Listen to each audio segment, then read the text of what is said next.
मग व्हिडिओला सुरुवात करूया। सत्यनारायणाची पूजा ही शक्यतो संध्याकाळी करणं योग्य मानलं जातं।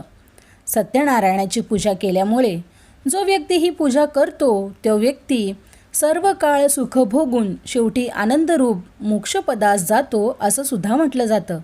हे व्रत दुःख शोक यांचा नाश करणारं असून घरामध्ये धन धान्य यांची समृद्धी सुद्धा करते।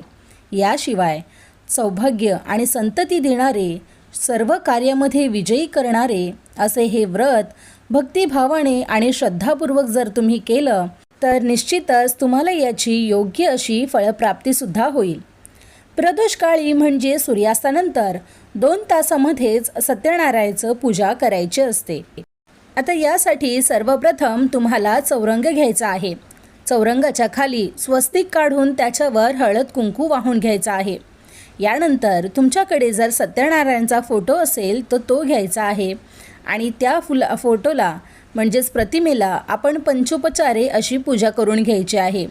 आता पंचोपचारी पूजा करताना आपण पंचामृताने देवांना स्नान घालतो, परंतु प्रतिमा असल्यामुळे म्हणजेच फोटो असल्यामुळे त्याला स्नान घालू शकत नाही।